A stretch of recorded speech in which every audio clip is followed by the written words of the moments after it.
Hello, and this is Caleb bringing you guys the first part of my How Strong is Sol Badguy video.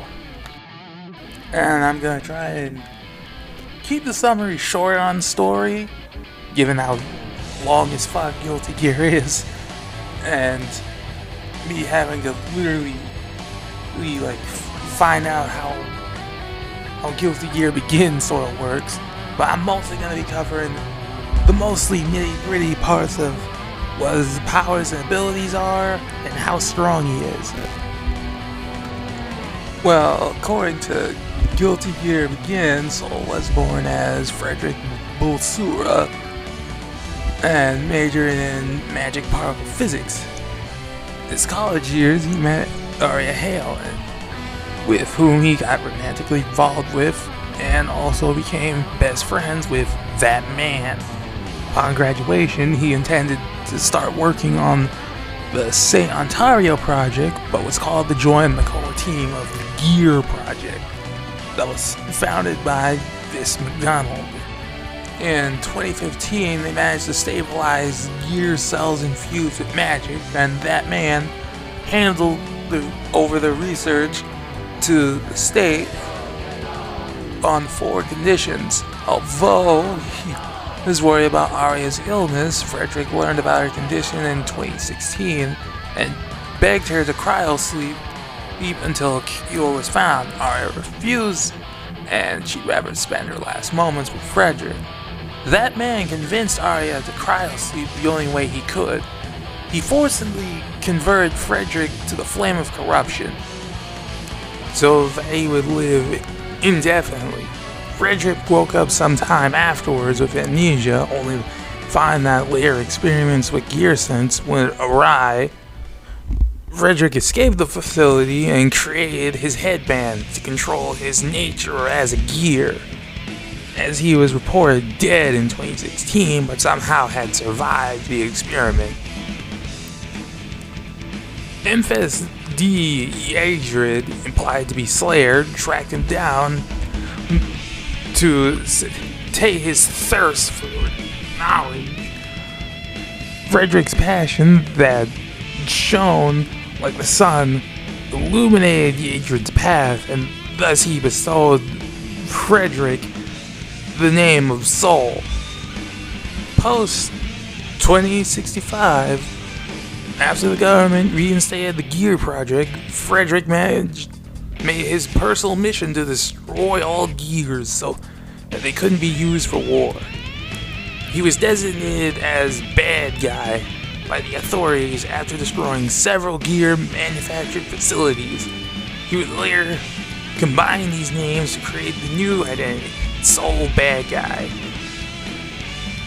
In 2073, Sol got news of Justice's completion and created the Outrage, the supreme anti-gear weapon. In response, as its power was far too cumbersome to control, it was separated into 8 components. The Sacred Treasures, which ended up in custody of the United Nations. Justice's declaration of war in 2074 started the Crusades, and the Sacred Holy Order of Knights was formed to combat the Gear menace. Sol took either side, but as a bounty hunter, he continued to destroy gears on his own.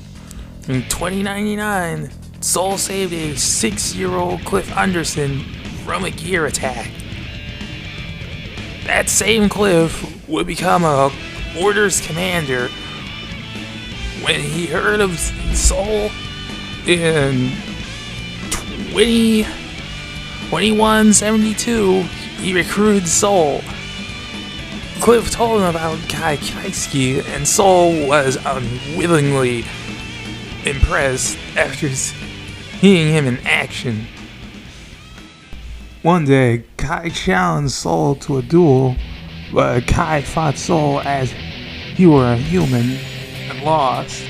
Sol took this as an insult, thinking that Kai hadn't taken the fight seriously, which led to a growing tension between the two. Given Sol's unpleasant personality, many nights bore Sol little more than ill will, and was nicknamed the God of War.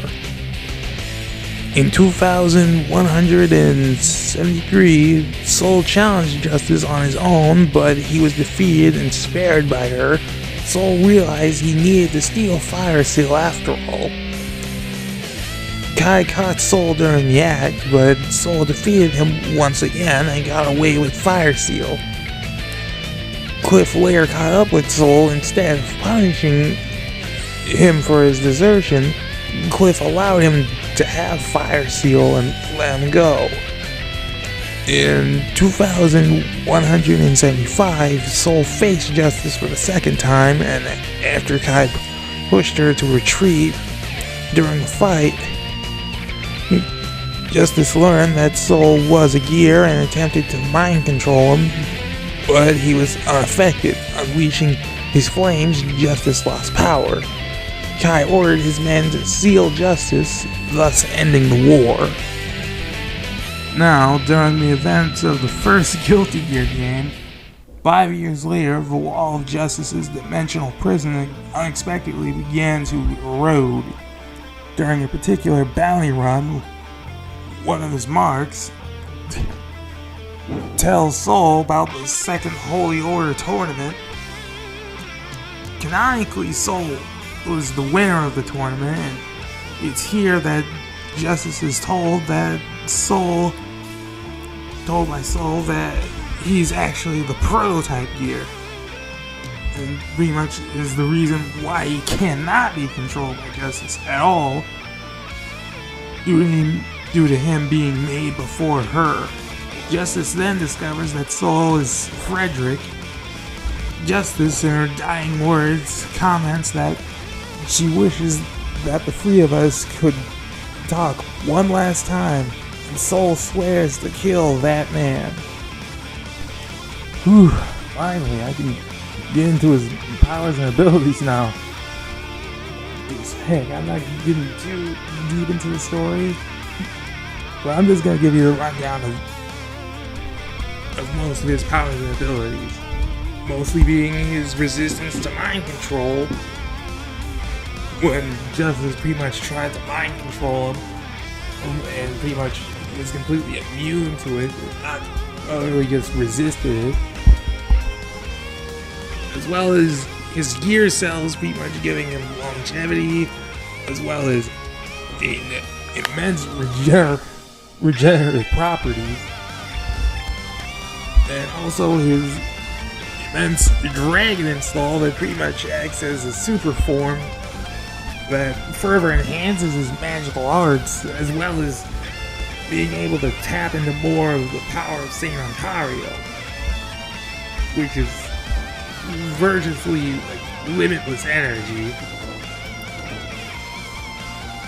as well as this power to pretty much manipulate fire and shoot out projectiles with the Junkyard Dog.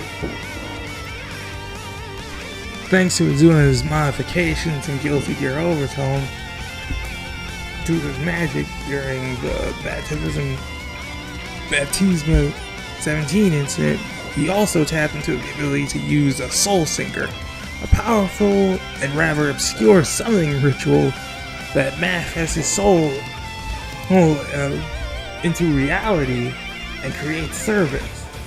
Given the risks involved, he doesn't use this often, as however, he made use of it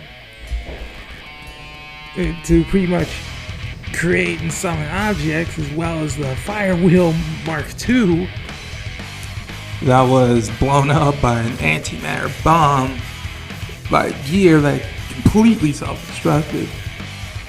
Now, getting into the passive effects of his dragon install, this transformation can further amplify an information flare, which can warp reality, destroy space, cause sickness and mutation, as well as transmutate objects completely by rewriting their information. Okay, now getting into his overall attack potency, as well as his most potent ability being Absolute World, which is mostly an ability that he only rarely uses in like a dire situation. So this is pretty much his like strongest ability, but he rarely uses, mostly due to its very potent nature, mostly due to it being able to kill and wipe out every life form in the universe, erase absolutely everything in that universe, deconstruct matter at a subatomic and to even a macro quantum scale, and merge the backyard and reality into one. And I remind you, the backyard is essentially a higher dimensional universe that assaults one's body, mind, and soul just due to its sheer density of information. But the backyard should essentially be higher than the physical universe, so it should be at least like a theoretically an infinite, like fourth-dimensional space, since even then it still has like even higher layers, like the underground hill, which is pretty much an already higher dimension in itself. Well, I'll touch up on that later in part 2. But now, getting into his overall resistances, he pretty much resists just about everything that the backyard as well as the absolute world can induce on him, as well as extreme cold, cosmic radiation. Not to mention, Sol is essentially a causal due to pretty much surviving Eno killing his past self in another timeline, and Sol pretty much surviving and pretty much not getting erased from existence. Okay, but now getting into Underground Hill. Now, Underground Hill is where Izuna pretty much is from, and the Underground Hill is essentially a higher dimension than even the backyard itself, that's even beyond time itself, as well as characters like Sol, as well as certain characters like Axel and Eno being able to even move at all in this dimension practically warrants like giving them at least immeasurable speeds, maybe inaccessible speeds at like the lowest.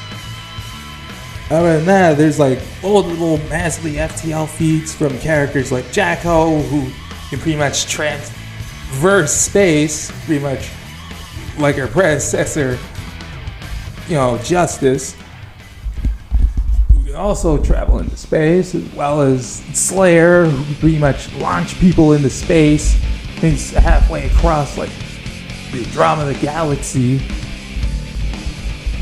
But I might as well get like most of his resistances out of the way, including resistances to extrasensory perception, being able to hide from Zato, who pretty much uses his senses to like see it all, as well as resistances to disease and poison due to his ear cells being able to cure that, as well as resistances, as well as ability to nullify magic. It can even use magic. I think that even goes beyond 12 steps, as well as resist time manipulation, being able to move inside Axel's frozen time. But I'm mostly gonna cover up like most of his other resistances, abilities that I hopefully didn't miss. But be sure to at least leave some of the comments where I might have missed some of his powers and abilities. Really hope not. But I'm hopefully gonna make a part 2 to this. Like, mostly gonna hopefully make more videos like this on Guilty Gear characters in the future.